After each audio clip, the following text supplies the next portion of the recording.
We got a special episode of the podcast today. We're down in Raleigh for the ACC week with my man, Coach Will Wade. Coach, I appreciate you we're finally making this happen. I feel like we've been talking about this for over a year. Yeah, we were a little easier to get to here than in Lake Charles. Yeah, you know you got a little sick, I think, when you were planning on coming to Lake Charles. But I hey, better late than never. Exactly, and we're here. Raleigh was easy, like an hour and change flight down from Jersey. But you haven't been here long either. It's been what, 3 months, 4 months? Got here in March, so 4 or 5 months. So it's been quick. How's the transition been for you and the process and stuff? I'm sure you're used to it a little bit. Like obviously you were at LSU and even VCU before McNeese, but it's still like super different in the modern era, right? It's different. Every one of them's a little bit different. This one, I went the slowest that I've ever gone. Typically, it's boom, boom, boom, boom, boom. You're trying to go as fast as you can go, but this one was a little bit slower, just in terms of making sure we got everything right. I wasn't trying to rush. In the past, I've rushed them a little bit, and so we tried to take our time here and try to do it as well as we could do it. And a little bit better than maybe hopefully we did it at some of those other places. But the rules have changed. I mean, the last time, look, I took over McNeese, it was still you still had the 2-time transfers you couldn't get, and we took a couple of those, and they ended up getting eligible, which ended up helping us a lot that first year.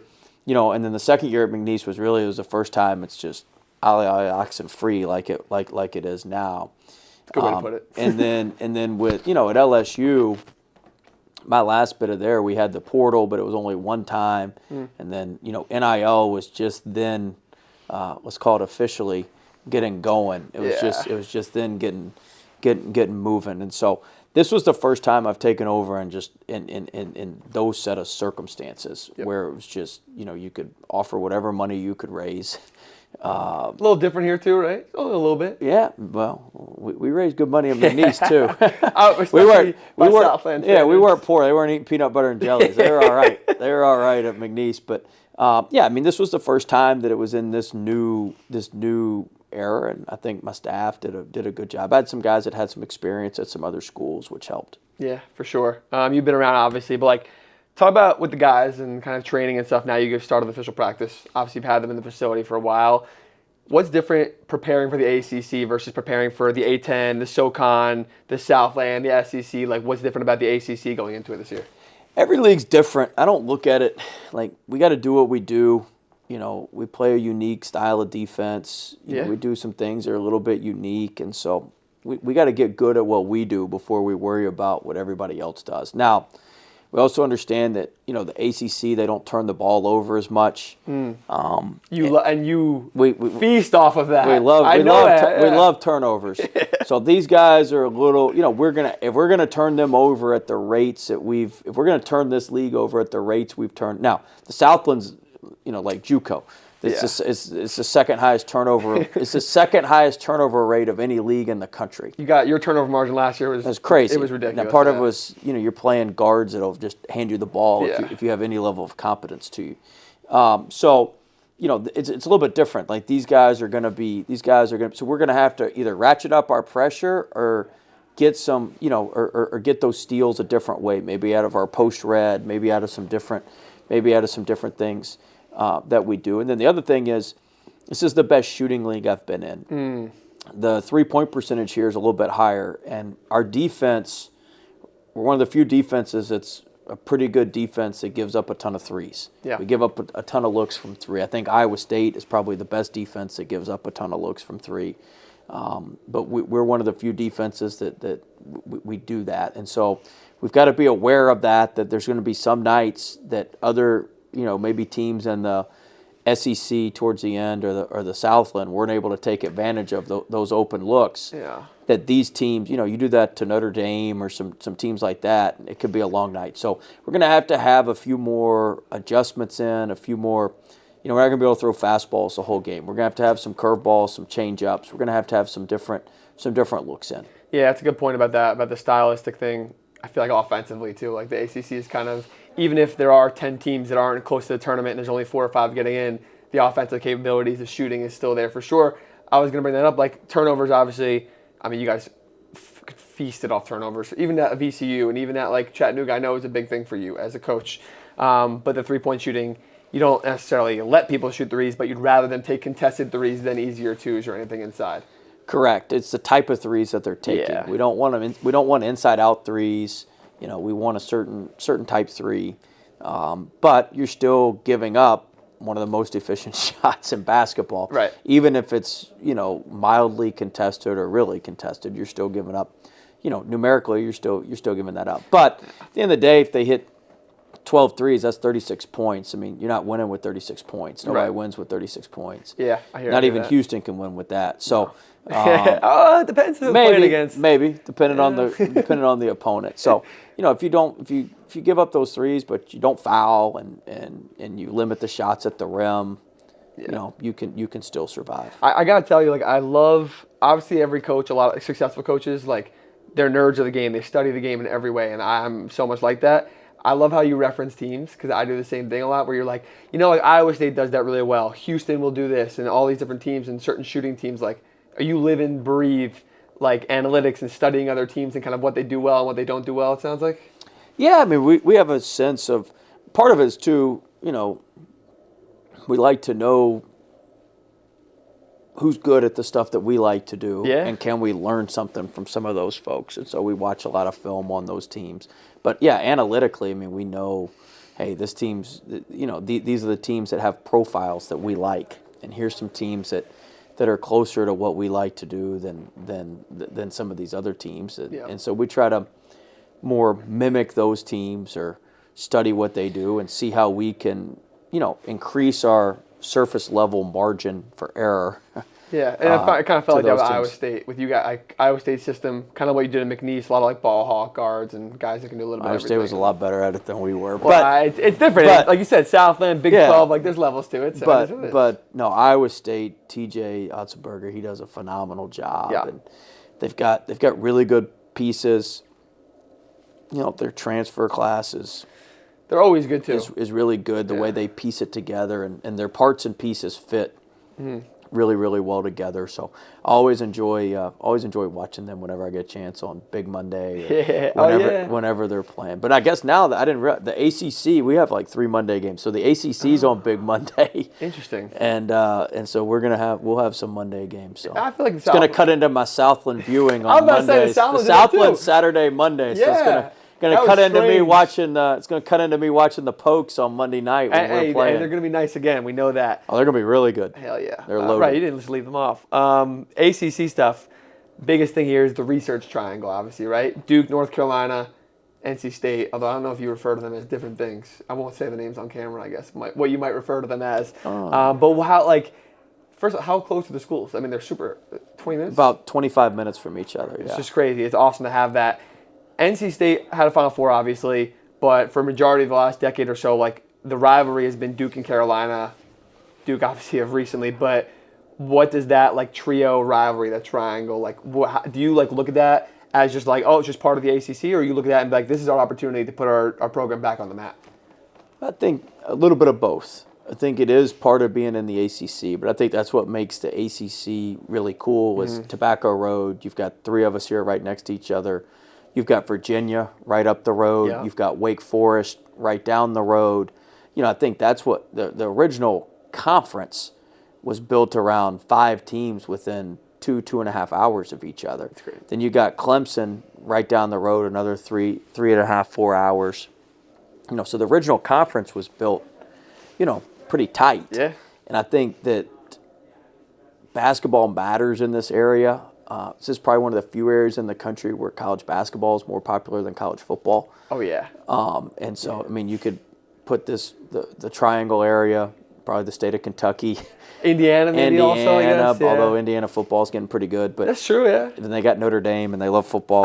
So I forgot about that. You know, so, but I mean, this is the point is there's under a handful of these type areas. Yeah. And I think that's what makes it really cool. And then in terms of just locally, you know, if it's important to our people, it's important to me. And I understand how important it is to our fans and to our people that we're competitive and beat these guys that are around us.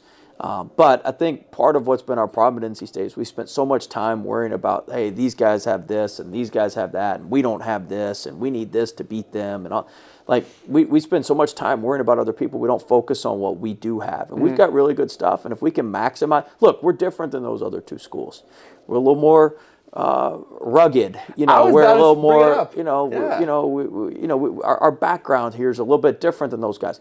So we can't do it the same way they're doing it. We're never going to be able to do it the same way they're doing it. And so we got to do it our unique way. And if we maximize our unique way, we're going to win, and we're going to be able to beat everybody in the country, including the teams that are close to us. And our fans, I think, will be appreciative of that. But it's important to them. I mean, they've made it very clear to me how important that is. And if it's important to them, it's important to our program. It's important to our players, and it's certainly of the utmost importance to me. Shit, you got me bought in, I believe now, if I didn't already. But I like how you said that, and I was gonna ask you about bringing up, like, the history of the NC State and the Research Triangle is like blue collar, agricultural. So like, and it feels like you're the perfect guy and the perfect team for coming in to resemble that. I feel like, because you said like it matters to the community. Not only that, but you're representing them at a deeper level. It feels like, because of that blue collar, hard, gritty work ethic type thing. And that was the style you've played at a lot of your schools, especially McNeese. Your last year at LSU, the way you guys played with one of the best defenses in the country. The guys you're bringing over, like Quadir is a great example from McNeese. Like, you got dogs, it feels like. No reference to the Wolves and the Wolfpack, obviously, but it feels like you guys will perfectly resemble the community. That's what you want to do. You want to have a team that represents your people. And, our people, like you said, are gritty, blue collar, hard-working folks. I was down in eastern North Carolina meeting with some farmers the other day. They're huge NC State guys. We were down there in Sampson County and just meeting with those folks and spending time with them. And I mean, they're great people, man. They love the Pack. They're awesome folks, and they've owned family farms for years. Yeah. And just good people. That's the backbone of who we are. And we want our program and our players to represent that. We're going to be hardworking. We're going to be blue collar. We're going to do things at a high level in terms of our standards. But we want to represent our fans. We want to represent who we are as a university, and you should be able to see that, and we should be able to personify that on the court. Yeah, no, I love that a lot. And I feel like you're big on, I know you're big on culture, identity, and kind of having everybody bought in. Do you, I'm curious to hear from your lens and the inside perspective. You're more hard-nosed than the majority of coaches out there for sure. The way you guys do things in boot camp and fitness and training and extra stuff like that and all the little details, and it comes out on the court. From your perspective, what do you look for in the guys to be bought in like that? And what do you do when guys are slacking off? Because people see it from the outside, and we see the boot camp videos that Reed posts. And we're like, oh, yeah, sick. NC State and Will Wade are working hard. They're in the mud right now. That's cool. But it goes beyond that, right? Is there so much more to it? Yeah, there's a lot more to it. I mean, look, you look at our the boot camp's more conditioning. The retreat was more the Navy SEAL stuff. But I mean, we were on the retreat. We got to the retreat about 5:00 on Friday. We left at about noon on Sunday. Mm-hmm. So we were there for, felt like a week when I watched all the clips. We were there about 40 hours, 36, 40 hours. The reality is we did the Navy SEAL stuff. We did it for an hour Friday night. We did it for an hour and a half Saturday morning. We did it for about 2 hours Saturday night. And we did it for about an hour and a half Sunday morning. So it was a very small part of the retreat. The actual meat and potatoes of the retreat was some classroom sessions, some different things that we did with our group in terms of leadership and in terms of setting themes, setting our goals for the year, setting our identity, like you said, for the year. Because your program's just your standards and your identity. And then how high are you going to hold everybody to those standards? You're going to let those standards slip every day, or you're going to hold people accountable to the highest level of those standards? And so that at the end of the day, that's all that matters. And so we spent a lot of time on that on the retreat and through that with that. And so the most important part in terms of guys is that they know you're in it with them. And so I do a lot of the stuff with them when I can. I'm getting a little bigger and older, so I saw you in my AD was water. worried I was going to file a workers' comp on Monday when we got back from the retreat, but I just assure him, no, we're not. The guys have to appreciate that, right? Well, but look, part of it is the standard and our identity. It is what it is, and if the guys aren't going to do it, we've done a shitty job in recruiting. Can I say that? You can say whatever. You can literally say whatever the you want. So we've done a pretty poor job in recruiting. If we if we get a guy and he's resistant to what we're doing. And so we tell everybody on the front end, hey, this is what you're getting into. This is what it's going to be. Here's what our standards are.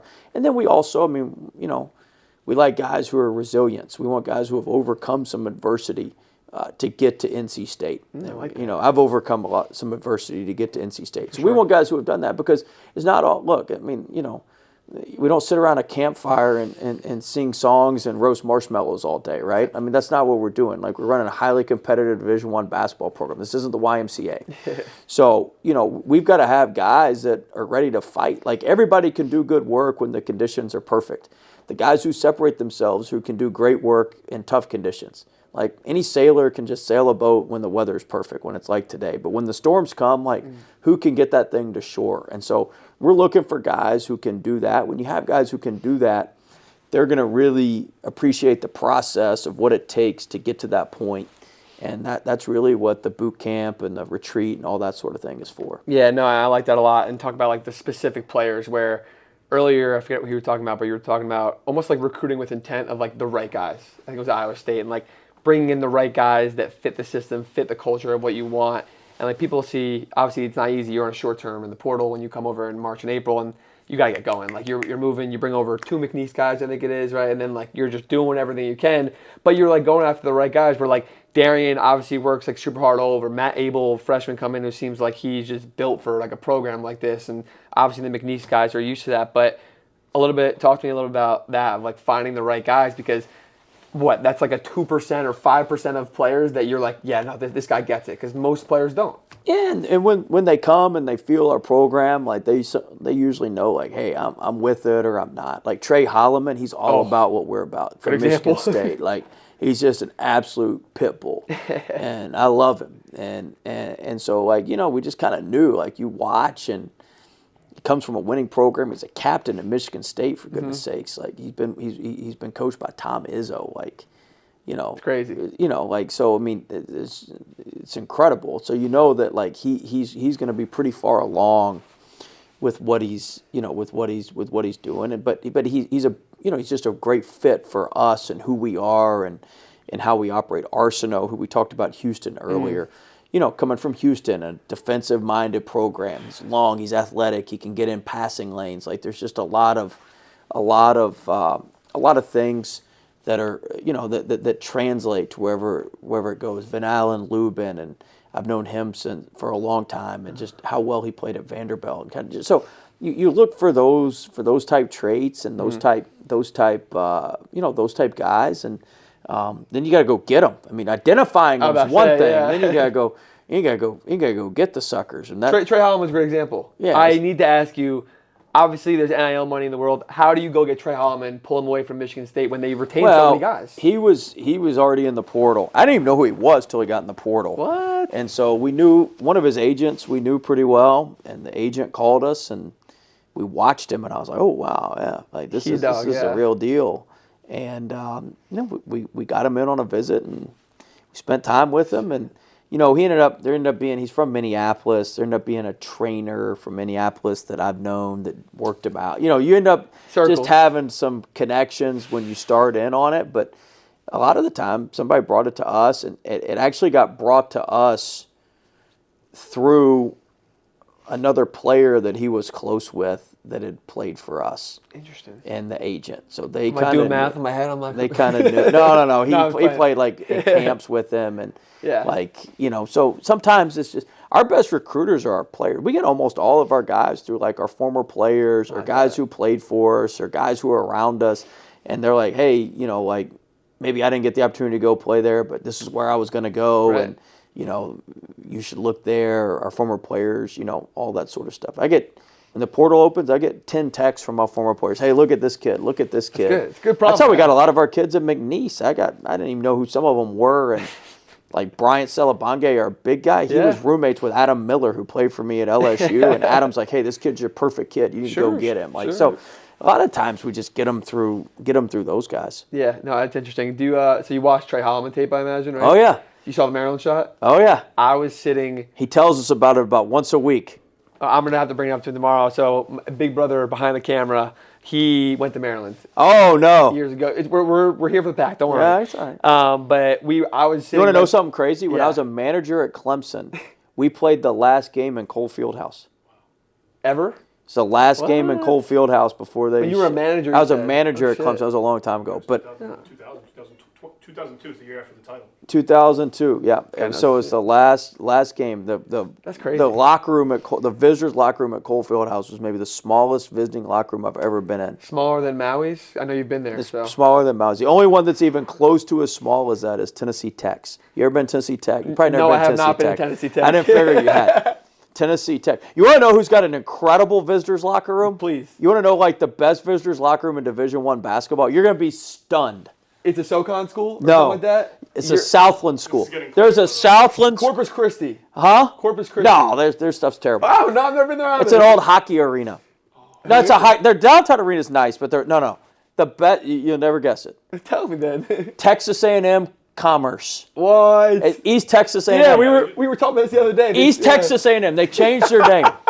Jared Von Rosenberg, you're going to get a non-conference game because of this. Yeah. The visiting locker room is their golf team practice facility. Oh, hell yeah. You can hit before the game. What? They've got a full they got a putting green. They got a putting green in the locker room, full-length putting green, like 8 holes in the putting green, 8 holes in the putting green. They've got hitting stations. They got everything in there. Incredible. You'd never know that. East Texas I'm about to A&M. say. Now they're building. They're in the field house right now. They're breaking ground on a new arena.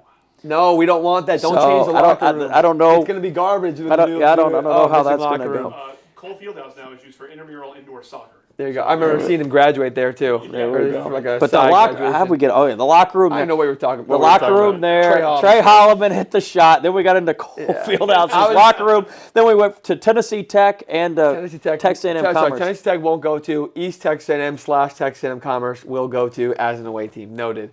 Trey Holloman shot. That's where I started. I was sitting right behind Tom Izzo, like right behind their bench. And I mean, the whole thing happened in front of me. There's a video that goes around. It's from my phone. I was there as a Maryland supporter. When I go to the games, I'm with the team there or whatever. I've never seen anything like that in my entire life. I don't doubt at all that he brings it up all the time. He brings it up. Y'all ever seen that? Oh yeah. Ever seen that? Oh, Probably he something. reminds us. Oh, I'm gonna have to remind him tomorrow, which is funny. He'll love that. You won't have to. I know. That'll get him talking right there. I know one of his boys, Curtis Jones from Iowa State. Yep. They jiggy like that. Yep. But a couple of other guys, I saw you say about Darian Williams, D5 or D1. He's D1 now. Uno. D1, yeah, Uno and D1 sounds cooler, I think. I saw you say the other day how his versatility is what makes him amazing. He can play every position 100% because he's built a little bit height-wise like a guard, but he's stockier, he's strong like a power forward, he can pass, he can shoot. He has never been the guy at a team. He's been one of the best players last year, him and JT Toppin, Christian Anderson. He was at Nevada before that, and then the year of Texas Tech before that, it was him and Pop Isaacs and a couple of guys. So, the vision is for him to be the guy this year, I imagine, right? Yeah, we're going to play a lot through him because when the ball's in his hands, good things happen. Yeah. And he's not one of those guys where good things are always happening for him. He gets the ball to his teammates. He leads us in one more extra passes. I mean, he makes the right play all the time. Love that. And he's just so skilled. He brings the ball up the court as a point guard sometimes. Plays the 2, plays the 3, plays the 4. We can even play him as a small ball 5 when we needed to. But he just can do so many different things. He's just so polished. He's got such good vision. The game's really, really slow for him. He's an excellent, excellent player, especially on the offensive end. I'm about to say, he's a good defender too. He's hard. Solid on defense. Yeah, solid on defense. Not just solid. No, he's good. He's a good defender. He's a really good rebounder. Yeah. He's a really, really good rebounder. He's a solid defender. I like those disruptive guys defensively. Yeah. He's solid, which is a huge compliment. You mentioned Terrence before. I like Terrence and Abel. Those guys going, we may give up a dunk, but we're going to get a dunk too. And Terrence, and that's how Terrence and those guys are. And Holloman's like that too. Holloman's a hound on the ball. But D5 or D1 is much more just solid, stay between his man and the basket, doesn't make any mistakes. Rotates on time. You love that as a coach. I would say if he's going to you got to have a balance between the two. If he's going to be the dude offensively and be as good as he is offensively, it's okay. That's fine because, like you said, you got guys in the defensive end that are going to make up for that. Terrence, like, is a good example. I mean, you take anyone from Houston if you're trying to play a good defense. It's great. Yep, we'll take him. And like you said, he's long and he's kind of hasn't had the opportunity to be like completely open. I feel like in terms of continuity on the roster, because you look at statistics, 0% continuity, whatever. But obviously, we got a little, I guess. Yeah, yeah, a little bit. So Allen, Quadir obviously come from McNeese State. Like, you have experience and you have returning experience and continuity. The coaches and coaching staff obviously are a big part of that. How important has that been to kind of help like a faster transition, if at all? Yeah, it's helped us. Q and Breed know what we want. Like, they know what we're looking for. I've had to change my pace up a little bit because they know how I move a little bit. Ooh, I don't ever like them to get into rhythm on me or know exactly how things go. I don't ever want them to get into rhythm, but they got a pretty good sense on that, and we got Paul McNeil who was back, and Jordan Snell who was back, so those guys can kind of help familiarize everybody with NC State. Yeah. And then Q and Breed help familiarize everybody with me and what we do. And hey, look, the guy's a little nuts, but it'll all work. It'll work out. We're gonna win. It'll be all right. It's a little out there what we're doing, but trust us on this. And so those guys help with that. And Snell and P2 have really helped. Just in terms of getting everybody adjusted to Raleigh and adjusted to NC State. I mean, Snell, he should work for the Chamber of Commerce here in Raleigh. I saw you say it. You said that if I had to choose captains today, I would choose him, right? He's the best. Yeah, it's like... He's the best. You should interview him. Me and him are tight on TikTok. I see could him doing imagine. dances and stuff, so I have to do that with him. He is... I'm going to see him tomorrow. He is absolutely hilarious. He's I'm one of a kind. But you need those guys, too. Like, obviously, the guys from McNeese State help because on the court, you guys trying to... those are your results. Trying to win on the court, but off the court, like, there's so many things that go into players in the program and comfort and everything that people don't realize that make them feel good, and it translates on the court. It ends up being that way. No doubt. We got a couple international kids and them getting comfortable and them being more comfortable. All that stuff is really, really important. Yeah, for sure. I did see Q and Breed were, I think, the two only guys or two of a small handful when you guys were in the mud doing the Navy SEAL stuff. They were the only two smiling. Yeah, they were used to it. They knew it was coming. They're like, look, you guys think this is stupid. This is tough. Like, come on now. They knew it was coming. They kind of get it. Told our guys, people pay for that. Like the mud facials and stuff. People pay for that. We got it free. Their skin is exfoliated. Yeah, we got it free. What are we talking about? Exactly. Pretty good deal. In terms of expectations this year and things that maybe their standards or goals, whether it's a win number or the tournament or the Final Four or national championship, or maybe it's more vague and there's nothing, it's kind of just give us everything. Do you guys set certain goals and standards? Could you kind of mention that a little bit? Yeah, I mean, we have internal standards that we want to meet. I mean, the biggest thing is, we want to build for the long term here. So this thing needs to be built on a solid foundation. This is not something that we need to build on quicksand. So no matter what we do, we want to lay the foundation to where it can withstand storms, where it can withstand tough moments, which we're going to have during the year. So that's the first goal. Second goal is, look, we need to get this program in the top 4 in the ACC. That's where the fan base is. That's where this program deserves to be. And if we'll do that, we'll get to the NCAA tournament. Now, what happens from there is what happens. But, we expect to build this thing on a solid foundation. We got a good enough roster to finish in the top part of the ACC and get to the NCAA tournament. So those are our expectations. We've said that since the day we stepped on campus, the first press conference. We said that, and we're not backing down from any of that. Yeah, as you shouldn't. I think it's a fair goal. Look at everything that you've done, obviously the roster and stuff that makes sense. And I guess kind of like get the NCAA tournament. After that, like, it's survive in advance. We'll figure it out from there and game plan. Right. Anything can happen. And a lot of it's matchups and anything can happen. You don't know what's going to happen. On paper, the Clemson matchup was bad for you guys last year analytically. I'm an analytics nerd. Yeah, I know. I'm looking, I'm like, damn, like, I hate this for them. But then you guys come out in a matchup zone that you don't play, and then you go to a timeout and Brownell's like, yeah, I don't know what we're going to do. Then you come out in a man, then you go back to a regular zone and you're up 31-13 all of a sudden. Like, it's a completely... And we held on for dear life. Don't even get me started. I'm like, there's no way this is happening right now. We held on. But March is a completely different beast to the regular season, right? Like, you take it in different chapters. Correct. Everything's different when you get to March, and it's one and done. And anything can happen in those games. Clemson missed some threes early against our zone, which helped us. They were open. That's what you're talking about, though. Is like they had some guys that, we would probably prefer shoot as opposed to Coach Burnell would have preferred shoot. But But I mean, look, they still had to miss them. You got to have some fortuitous things happen if you're going to pull an upset off like that, and we did.